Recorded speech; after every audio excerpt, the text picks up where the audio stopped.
Welcome to BPSC maker. दोस्तों आज है 7 दिसंबर 2021 और 7 दिसंबर 2021 से संबंधित बिहार करंट अफेयर्स और साथ ही राष्ट्रीय और अंतर्राष्ट्रीय घटनाओं से करंट अफेयर्स के जितने भी प्रश्न बनेंगे वो सभी प्रश्न मैं आपको विश्लेषण सहित इस वीडियो में बताऊंगा। लेकिन जो पिछले वीडियो में मैंने आपसे प्रश्न पूछा था सबसे पहले उसे देख लेते हैं। तो पिछले वीडियो का हमारा प्रश्न था कि हाल ही में बिहार की कौन सी महिला ने निशानेबाजी में राष्ट्रीय चैंपियनशिप जीती है। इस प्रश्न के बारे में कंप्लीट जानकारी मैंने आपको दिया था और आपको बताया था इस प्रश्न का राइट आंसर होगा श्रेयसी सिंह।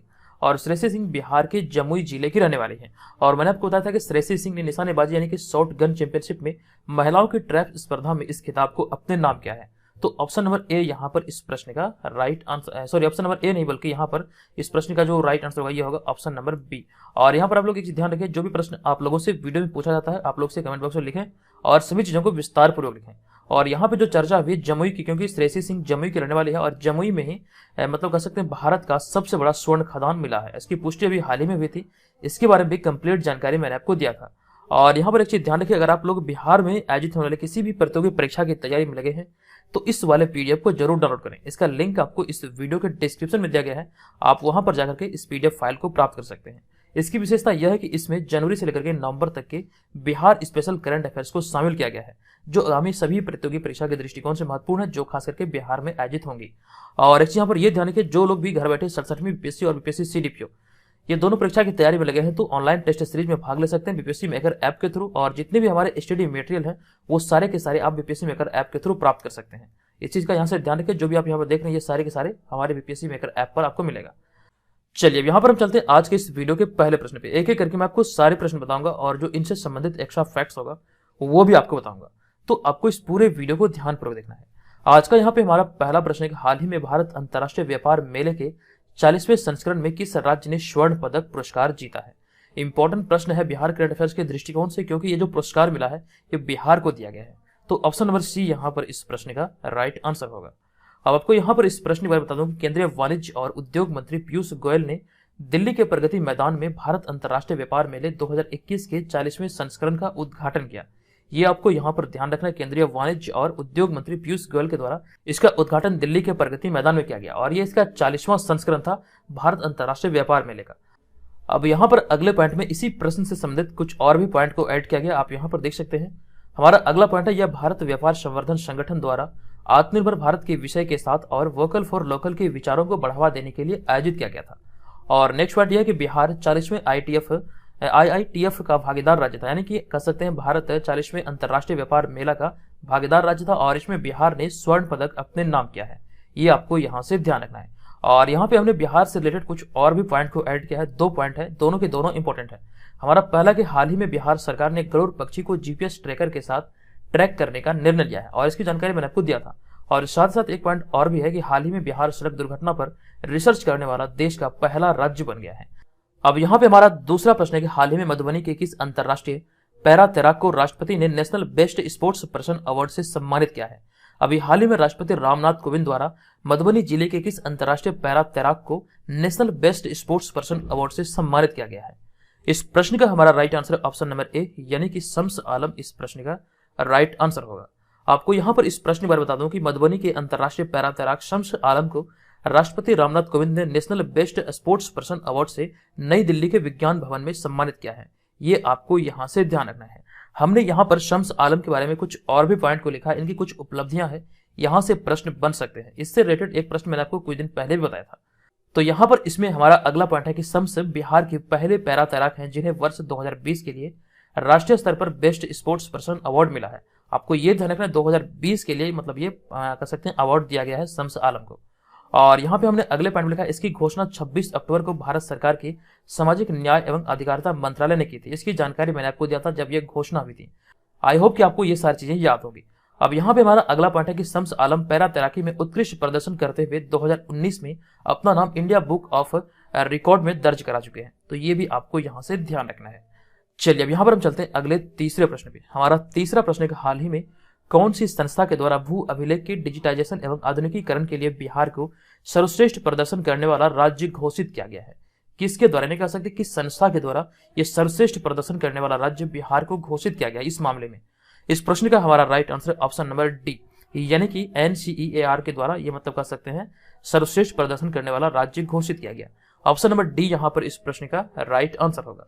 आपको बता दूं कि हाल ही में NCEAR अर्थात national council of applied economic research के द्वारा बिहार को डिजिटाइजेशन एवं आधुनिकीकरण में सर्वश्रेष्ठ प्रदर्शन करने वाला राज्य घोषित किया गया है। ये आपको यहां से ध्यान रखना, NCEAR इस प्रश्न का राइट आंसर होगा। इसका फुल फॉर्म क्या होता है? ये होता है national council of applied economic research. अब यहाँ पे हमारा अगला है चौथा प्रश्न। यह प्रश्न हाल ही में किस दिग्गज फुटबॉलर ने अपने कैरियर का 800 गोल पूरा किया है? इंपॉर्टेंट प्रश्न है और इस प्रश्न का हमारा राइट आंसर है Cristiano Ronaldo. Option number A यहाँ पर इस प्रश्न का राइट आंसर होगा। आपको बता दूं कि पुर्तगाल के दिग्गज खिलाड़ी क्रिस्टियानो रोनाल्डो ने हाल ही में शीर्ष स्तर की प्रतियोगिताओं में अपने 800 गोल पूरे किए हैं। आप जो यहाँ पर इस इमेज में देख रहे हैं, यही है पुर्तगाल के दिग्गज फुटबॉलर क्रिस्टियानो रोनाल्डो। और यहाँ पे हमने अगले पॉइंट में लिखा है कि इस प्रकार फुटबॉल के इतिहास में सबसे ज्यादा गोल दागने वाले खिलाड़ी क्रिस्टियानो रोनाल्डो बने हैं। और नेक्स्ट पॉइंट हमारा यह है कि सबसे ज्यादा इंस्टाग्राम फॉलोअर के साथ क्रिस्टियानो रोनाल्डो विश्व में पहले स्थान पर है। यह भी आपको ध्यान रखना है कि इंस्टाग्राम की अगर हम बात करें तो सबसे ज्यादा फॉलोअर इंस्टाग्राम पर वर्तमान समय में क्रिस्टियानो रोनाल्डो के पास है। ये आपको यहाँ से ध्यान रखना। और क्रिस्टियानो रोनाल्डो पुर्तगाल के रहने वाले हैं और पुर्तगाल की यहाँ पे चर्चा हुई है तो भारत में जो यूरोपीय कंपनियों का आगमन हुआ था सबसे पहले पुर्तगाली ही मतलब कह सकते हैं भारत आए थे।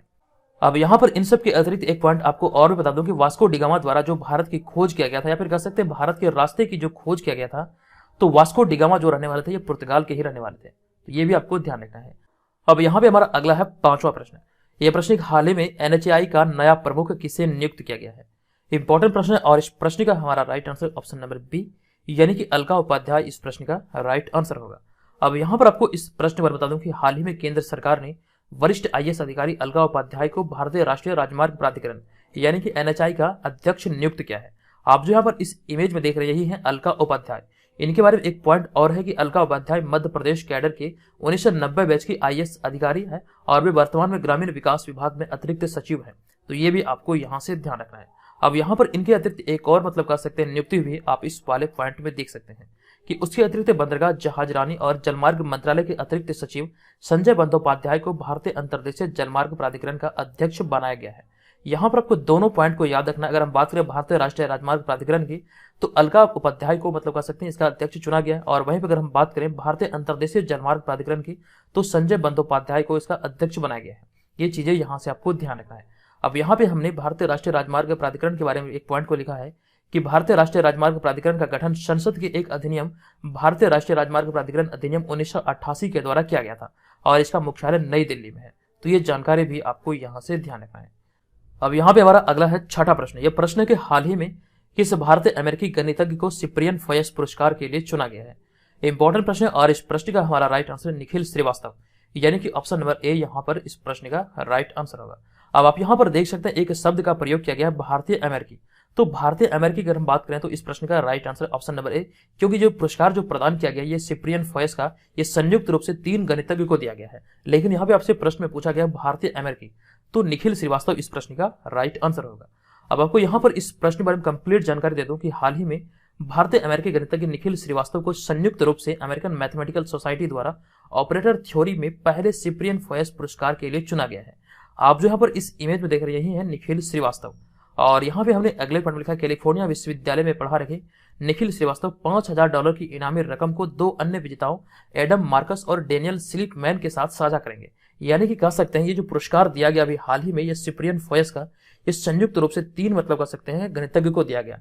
तो एक तो है मतलब कि भारतीय अमेरिकी जो कि कह सकते हैं निखिल श्रीवास्तव और साथ साथ एक है एडम मार्कस और डेनियल स्लिपमैन। अब यहाँ पे अगर हम निखिल श्रीवास्तव के अतिरिक्त इन दोनों गणितज्ञ की बात करें तो एडम मार्कस से स्विट्जरलैंड में पॉलिटेक्निक फेडरल डी लॉजेन में कॉम्बिनेटोरियल एनालिसिस के अध्यक्ष हैं। जबकि अगर बात करें स्लिपमैन की तो स्लिपमैन कंप्यूटर साइंस के उत्कृष्ट प्राध्यापक, सांख्यिकी और डाटा विज्ञान तथा गणितज्ञ के प्रोफेसर हैं। तो ये भी आपको ध्यान रखना है। और यहाँ पे हमने अगले पॉइंट में लिखा कि तीनों पुरस्कार विजेताओं ने ऑपरेटर थ्योरी को समझाने के लिए या फिर समझने के लिए नई तरीके विकसित किया है, जिस कारण से उन्हें यह सम्मान दिया गया है। तो आपको यहाँ से ये ध्यान रखना, ये संयुक्त रूप से तीनों मतलब गणितज्ञ को दिया गया, जिनमें कि निखिल श्रीवास्तव, एडम मार्कस और साथ ही साथ यहाँ पर आपको ध्यान रखना है कि स्लिपमैन। तो मतलब तीनों को मतलब कह सकते हैं डेनियल स्लिपमैन, ये तीनों को संयुक्त रूप से इस पुरस्कार से नवाजा गया है। अब यहाँ पर हम चलते हैं अगले 7वें प्रश्न पे। लेकिन उससे पहले आपको बता दूंगा अभी हाल ही में बीपीएससी मेकर करंट अफेयर्स का ये बुक लॉन्च हुआ। आप इसके कवर पेज को यहाँ पर देख सकते हैं। इस बुक को आप नजदीकी बुक स्टॉल से परचेज कर सकते हैं। आप चाहे तो इसे फ्लिपकार्ट और अमेजन से भी परचेज कर सकते हैं। इसका लिंक आपको इस वीडियो के डिस्क्रिप्शन में दिया गया है।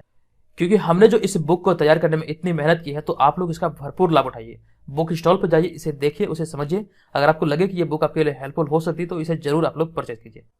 अब यहाँ पर हम चलते हैं अगले 7वें प्रश्न पे। हमारा 7वां प्रश्न है कि हाल ही में किसे एशियन अकादमी पुरस्कार 2021 से पुरस्कृत किया गया है। इंपॉर्टेंट प्रश्न है और इस प्रश्न का हमारा राइट आंसर ऑप्शन नंबर ई यानी कि उपयुक्त में से एक से अधिक। ऑप्शन नंबर ई यहाँ पर इस प्रश्न का राइट आंसर होगा, क्योंकि यहाँ पर एक से अधिक विकल्प सही है। प्रश्न के आधार पर हम देखें तो अमृता सुभाष और कोंकणा सेन इस प्रश्न का राइट आंसर होगा, लेकिन इसके अलावा एक और भी इसका राइट आंसर है, उसको यहाँ पर ऐड नहीं किया गया। तो इस विकल्प के आधार पर हम देखें तो एक से अधिक विकल्प इस प्रश्न का राइट आंसर है, तो इसलिए यहाँ पे हमने ऑप्शन नंबर ई को चुना है। अब आपको यहाँ पर इस प्रश्न के बारे में विस्तृत जानकारी दे दूं कि हाल ही में वेब सीरीज मिर्जापुर अभिनेत्री कोंकणा सेन व अमृता सुभाष को एशियन अकादमी अवार्ड 2021 से पुरस्कृत किया गया है। ये तीनों को मतलब कह सकते हैं, वेब सीरीज मिर्जापुर अभिनेत्री कोंकणा सेन और अमृता सुभाष को एशियन अकादमी पुरस्कार 2021 से सम्मानित किया गया है। ये आपको यहाँ से ध्यान रखना है।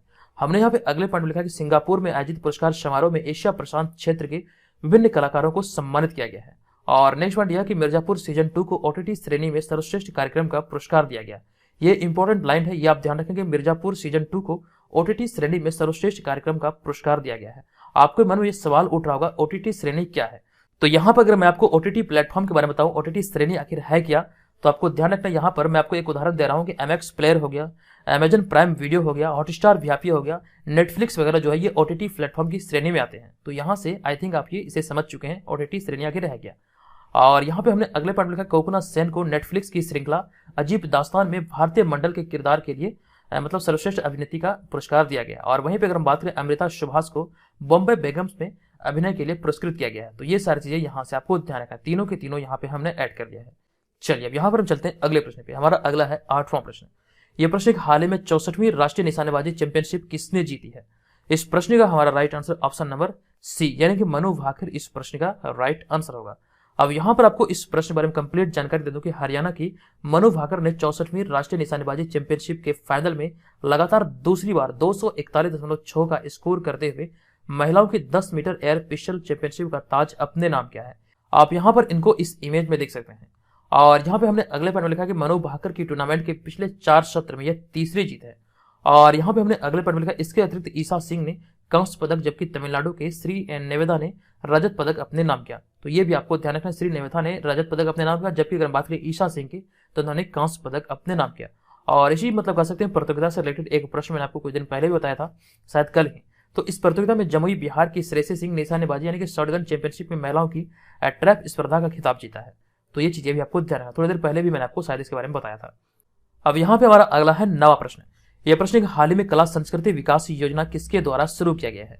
इंपॉर्टेंट प्रश्न और इस प्रश्न का हमारा right answer option number B यानी कि संस्कृति मंत्रालय के द्वारा भी हाल ही में इस योजना को शुरू किया गया है।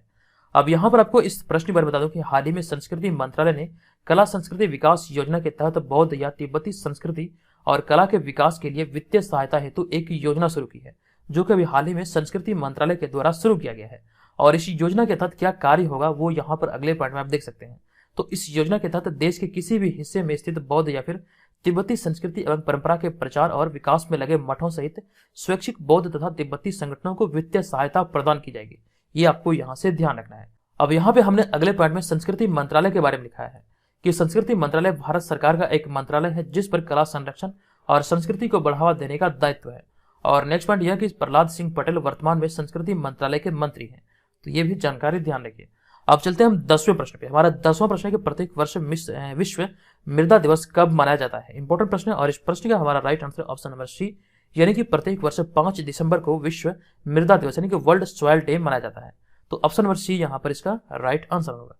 अब यहाँ पर आपको बता दूं कि हर वर्ष 5 दिसंबर को विश्व मृदा दिवस यानी कि वर्ल्ड सॉइल दिवस मनाया जाता है। और इस दिवस को मनाने का उद्देश्य मृदा की गुणवत्ता को बेहतर बनाना और मिट्टी के संसाधनों के सतत प्रबंधन के लिए या फिर प्रबंधन के लिए दुनिया भर में जागरूकता फैलाना ही इसका उद्देश्य है।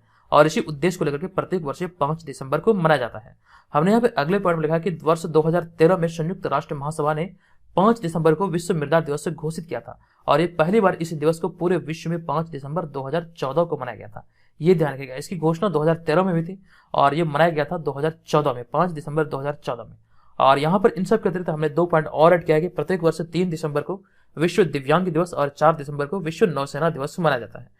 अब यहाँ पर हम चलते हैं अगले प्रश्न पे। हमारा अगला है 11वां प्रश्न। ये प्रश्न है कि भारत सरकार ने SK-203 असॉल्ट राइफल के उत्पादन को मंजूरी दी है। इसका उत्पादन भारत के किस राज्य में किया जाएगा? इस प्रश्न का राइट आंसर उत्तर प्रदेश के अमेठी में इसका निर्माण किया जाएगा। तो ऑप्शन नंबर डी यहाँ पर इस प्रश्न का राइट आंसर होगा। अब आपको यहाँ पर इस प्रश्न में बता दूं कि भारतीय रक्षा उपकरणों और मामलों में आत्मनिर्भरता प्राप्त करने के लिए भारत सरकार ने SK-203 असॉल्ट राइफल के उत्पादन के लिए योजना को मंजूरी दे दी है। और नेक्स्ट पॉइंट हमारा यह है कि भारत सरकार ने उत्तर प्रदेश के कोरबा अमेठी में 5 लाख से अधिक SK-203 असॉल्ट राइफल के उत्पादन की योजना को मंजूरी दी है। और नेक्स्ट पॉइंट हमारा यह है कि SK-203 असॉल्ट राइफल 300 मीटर की प्रभावी रेंज के साथ हल्के वजन और उपयोग में आसान और आधुनिक असॉल्ट राइफल है, जो कि सैनिकों के युद्ध क्षमता को बढ़ाएगी। और इन राइफल का उत्पादन रूस के साझेदारी में किया जाएगा। अब यहाँ पर ध्यान रखिए, एक घोषणा जब हुई थी तब भी मैंने आपको इसके बारे में बताया था। आप जो यहाँ पर इस इमेज में देख रहे हैं, यही है SK-203 असॉल्ट राइफल। इसका जो निर्माण होगा उत्तर प्रदेश के अमेठी के कोरबा में, तो आपको ये ध्यान रखना रूस की साझेदारी में कह सकते हैं इसका निर्माण किया जाएगा। अब इसकी जब घोषणा हुई थी तभी भी मैंने आपको इसके बारे में बताया था। और वहां पर उस वीडियो में एक भाई साहब ने कमेंट किया था, ये SK-203 नहीं बल्कि SK-103 है। ठीक है, तो आप लोगों को वीडियो के कमेंट पे नहीं जाना है। जब भी आपको किसी चीज पे डाउट हो, आप लोग सीधे गूगल पे सर्च कीजिए, आप वहां से सटीक जानकारी प्राप्त कर सकते हैं। वीडियो में बहुत सारे लोग ऐसे होते हैं कि कुछ से कुछ गलत भी लिख देते हैं, तो उस पर आपको ध्यान नहीं देना है। ठीक है, तो यहाँ से आपको ये ध्यान रखना है कि वीडियो के कमेंट बॉक्स में जो भी कमेंट होता है उस पर आपको पूर्ण रूप से भरोसा नहीं करना है। वहां पर कुछ चीजें गलत भी लिखी होती है। ठीक है, इस चीज का ध्यान रखिएगा। तो इसका जो राइट आंसर होगा ये होगा SK-203 असॉल्ट राइफल। ठीक है, ये ध्यान रखिएगा। चलिए अब यहाँ पर हम चलते हैं अगले प्रश्न पे। हमारा अगला होगा 12वां प्रश्न। ये प्रश्न हाल ही में आई एक रिपोर्ट के अनुसार सभी नागरिकों को कोरोना वैक्सीन की दूसरी डोज लगाने वाला भारत का पहला राज्य कौन बना है? इंपॉर्टेंट प्रश्न है और इस प्रश्न का हमारा right answer option number C यानी कि हिमाचल प्रदेश इस प्रश्न का राइट आंसर होगा। आपको यहाँ पर इस प्रश्न पर बता दूं कि हाल ही में सभी को कोरोना वैक्सीन की दूसरी डोज लगाने वाला हिमाचल प्रदेश भारत का पहला राज्य बन गया है। ये प्रश्न इंपॉर्टेंट है क्योंकि ये पहला राज्य बना है, तो इस वजह से ये प्रश्न इंपॉर्टेंट है। और इसकी घोषणा केंद्रीय स्वास्थ्य मंत्री मनसुख मंडाविया द्वारा किया गया है। और यहाँ पे हमने अगले पॉइंट में लिखा है कुछ प्रश्न है जो करंट अफेयर्स की श्रेणी के हैं, जो कि शायद मैंने आपको ये वाला पॉइंट कल ही बताया था कि हाल ही में हिमाचल प्रदेश की पुलिस को प्रेसिडेंट कलर अवार्ड से नवाजा गया है। और हिमाचल प्रदेश पुलिस को यह सम्मान यानी कि हिमाचल प्रदेश पुलिस यह सम्मान पाने वाले भारत की 8वीं राज्य पुलिस बल बनी है। तो ये चीजें यहाँ से आपको ध्यान रखना है। अब यहाँ पे बात आई हिमाचल प्रदेश की, तो हिमाचल प्रदेश के वर्तमान मुख्यमंत्री हैं जयराम ठाकुर और राज्यपाल हैं राजेंद्र विश्वनाथन अर्लेकर। और शिमला में राष्ट्रीय आलू अनुसंधान केंद्र स्थित है। और साथ साथ 100% यानी कि 100% LPG कनेक्शन को लागू करने वाला भारत का पहला राज्य हिमाचल प्रदेश ही है। और साथ साथ हिमाचल प्रदेश के काजा में विश्व का सबसे ऊंचा इलेक्ट्रिक व्हीकल चार्जिंग स्टेशन स्थापित किया गया है। तो ये सारे पॉइंट को यहाँ से आपको ध्यान रखना है। ये छोटे छोटे फैक्ट ही आपको एग्जाम में बेहतर स्कोर करने में आपकी मदद करेगा। ठीक है, अब यहाँ पर हम चलते हैं आज के इस वीडियो के प्रश्न की ओर। आज के इस वीडियो का हमारा प्रश्न है कि हाल ही में बिहार तकनीकी सेवा आयोग संशोधन विधेयक 2021 के तहत आयोग के अध्यक्ष और सदस्यों की उम्र सीमा कितनी कर दी गई है? कंप्लीट जानकारी मैंने आपको यहाँ से दिया था। बताइए इस प्रश्न का राइट आंसर क्या होगा? ये प्रश्न VVI प्रश्न की श्रेणी में आप रख सकते हैं, ये बहुत ज्यादा इंपॉर्टेंट है। और यहाँ पर आप एक चीज ध्यान रखिए, जो लोग भी ऑनलाइन टेस्ट में भाग लेना चाहते हैं BPSC मेकर ऐप के थ्रू आप इसमें ऑनलाइन टेस्ट में भाग ले सकते हैं। ये टेस्ट ऑनलाइन और साथ ही साथ यहाँ पर आपको इसका PDF फाइल भी मिलेगा। तो आपको जैसा सहूलियत हो आप यहाँ पर ऑनलाइन टेस्ट में भाग ले सकते हैं, साथ साथ इसका PDF फाइल भी प्राप्त कर सकते हैं। इसके अलावा इस सीरीज के अंतर्गत जितने भी PDF आते हैं डेली और मंथली बेसिस पे, वो सारे PDF को आप यहाँ से प्राप्त कर सकते हैं। संपूर्ण बिहार का कह सकते हैं 2 वॉल्यूम में आपको PDF मिलेगा, BPSC का प्रीवियस ईयर क्वेश्चन मिलेगा प्री एग्जाम का, और इसके अलावा और भी कई सारे स्टडी मटेरियल है जो कि आपको BPSC मेकर ऐप पर मिलेगा। ऑलरेडी 10,000 से अधिक लोग इसमें रजिस्टर हो चुके हैं, तो आप भी इसमें कह सकते हैं रजिस्टर होकर इस टेस्ट में पार्टिसिपेट करके हमारे स्टडी मटेरियल का उपयोग करके बेहतर तरीके से तैयारी कर सकते हैं। तो दोस्तों आज के इस वीडियो में इतना ही। मिलेंगे नेक्स्ट वीडियो में, तब तक के लिए धन्यवाद। जय हिंद।